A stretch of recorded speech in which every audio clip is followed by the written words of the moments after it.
استغفار کی کثرت کیجیے، جس کو میر صاحب نے بھی سنایا، رب اغفر وارحم وانت خیر الراحمین۔ سب سے بڑے پیارے نے، مخلوق میں سب سے بڑے پیارے کو، یہ مخلوق کی خیر بڑھا دیجیے اس میں میر صاحب، میں نے غور سے سنا، اس میں مخلوق کا لفظ نہیں ہے۔ سب سے بڑے پیارے نے مخلوقات میں اللہ کے علاوہ سب سے پیارے کو، مخلوق میں سب سے پیارے کو، سب سے پیارے نے مخلوق میں سب سے پیارے کو سب سے پیارا وظیفہ عطا فرمایا۔ اور کیسے فرمایا؟ یہ نہیں کہ ایک دفعہ پڑھ لو، پڑھتے رہیے۔ اس کا ترجمہ یہ ہے حالن و استقبالن، کیونکہ مضارع کا سے امر بنتا ہے اور مضارع میں تجدد استمراری کی خاصیت ہے، تو امر میں بھی وہ خاصیت آ جاتی ہے، پڑھتے رہیے آپ۔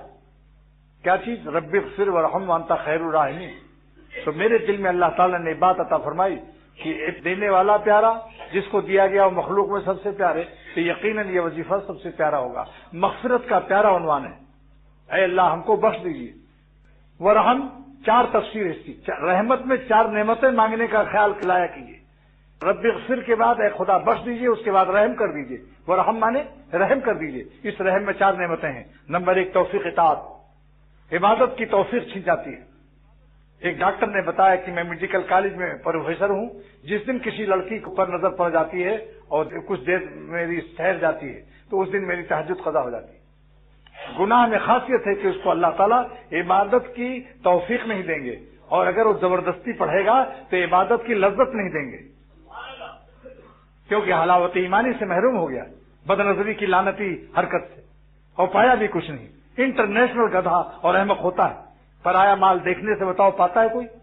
1000 لڑکیوں کو دیکھو، رات میں وہی ملے گی جو تمہاری ہے، بولیے، اور غصہ الگ کر جائے گا، ناشکری الگ پیدا ہو جائے گی کہ ہماری بیوی تو ایسی نہیں، کیوں دیکھا غیر کو؟ اپنی دال روٹی پہ خوش رہو، کسی کا کباب سونگو مت تاکہ ناشکری نہ پیدا ہو۔ جو تقویٰ سے رہتا ہے اس کو اپنی بیوی پر شکر گزاری نصیب ہوتی ہے، سکون سے رہتا ہے، اور پھر اپنی بیویاں جنت میں حسین کر دی جائیں گی۔ بھی مت کھینچو کہ کاش کی ایسا ہوتا، کاش مت کرو، یہ جنت میں حوروں سے زیادہ حسین کر دی جائیں گی، جس کو جیسی ملی۔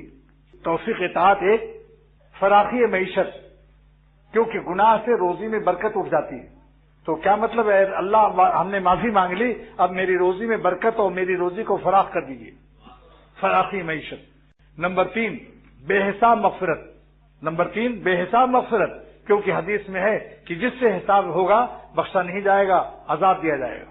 منوق شاء الزبا، لہذا اللہ تعالیٰ سے دعا کرو، حضور صلی اللہ علیہ وسلم کی بتائی ہوئی بے حساب مغفرت لینا چاہتے ہو تو یہ دعا پڑھو، حضور صلی اللہ علیہ وسلم کی بتائی ہوئی، اللہم پڑھو حاسبنی حسابا یسیرا، اللہم حاسبنی حسابا یسیرا، اللہم حاسبنی حسابا یسیرا۔ حضرت عائشہ صدیقہ نے پوچھا کہ یا رسول اللہ صلی اللہ تعالی وسلم، آسان حساب کیسے ہوگا؟ فرمایا کہ اے عائشہ رضی اللہ تعالیٰ عنہ، حساب آسان اس کو کہتے ہیں کہ نام اعمال کو اللہ تعالیٰ دیکھے اور کچھ نہ پوچھے، اور فرمایا جاؤ جنت میں، دیکھنا رہے بس، ایک نظر ڈالے اور کچھ نہ پوچھے، فرمایا جاؤ جنت میں۔ سبحان اللہ، اللہ ہم سب کو نصیب فرمائے۔ اللہم حاسبنی حسابا یسیرا۔ تو 4 نعمتیں اس رحمت میں ہیں، نمبر 1 توفیق اطاعت، نمبر 2 فراخی معیشت، نمبر 3 بے حساب مغفرت، اور نمبر 4 دخول جنت، جنت کا دخول نیک بندوں میں رہنا۔ پہلے اللہ تعالیٰ فرمائیں گے جاؤ میرے خاص بندوں سے ملو، جنت کا درجہ ثانوی ہے۔ اور حضرت یوسف علیہ السلام نے دعا کی کہ اللہ توفنی مسلمہ، یہ اسلام پر وفات دینا، اور والحقنی بالصالحین، اور نیک بندوں کے ساتھ جنت میں لاحق کر دینا۔ تو نیک بندوں کے ساتھ، صالحین کے ساتھ الحاق وہ نعمت ہے جو سیدنا یوسف علیہ السلام پیغمبر ہو کر جنت میں اللہ تعالیٰ سے مانگ رہے ہیں کہ جنت میں بھی ہمیں اپنے دوستوں میں اور صالحین میں رکھنا۔ تو وہ ظالم ہے جو یہاں دنیا میں صالحین کے ساتھ رہنے کو شوق نہ رکھتا، جو یہاں صالحین کے ساتھ شوق رکھے گا الحاق کا، اسی کے بدلے میں اللہ وہاں بھی الحاق دے گا انشاءاللہ۔ اور اس میں اللہ حکیم الامت نے لکھا فی ہے خوف الانبیاء، اس میں نبیوں کا خوف ہے کہ ماں امتناع فی ہے خوف الانبیاء، ماں امتناع الکفر علیہم، کفر ان کے لیے محال ہے، پھر بھی اسلام پر مرنے کی دعا کر رہے ہیں، یہ نبیوں کے خوف کی دلیل ہے۔ فکیف یصح لغیرہم، عام امتی کے لیے کیسے جائز ہوگا ان یقتر بصلاۃ، 2-4 رکعت نفل پڑھی اور اپنے کو بس فرشتہ سمجھنے لگے۔ تو 4 نعمتیں ہو گئیں۔ اب یہ چاروں نعمتوں پر عمل کرنے کے لیے لا الہ الا اللہ کی کثرت، رب اغفر ورحم 2، اور کثرت سے جنت مانگنا اور دوزخ سے پناہ مانگنا، 4 عمل کا حکم ہے پورے رمضان شریف میں۔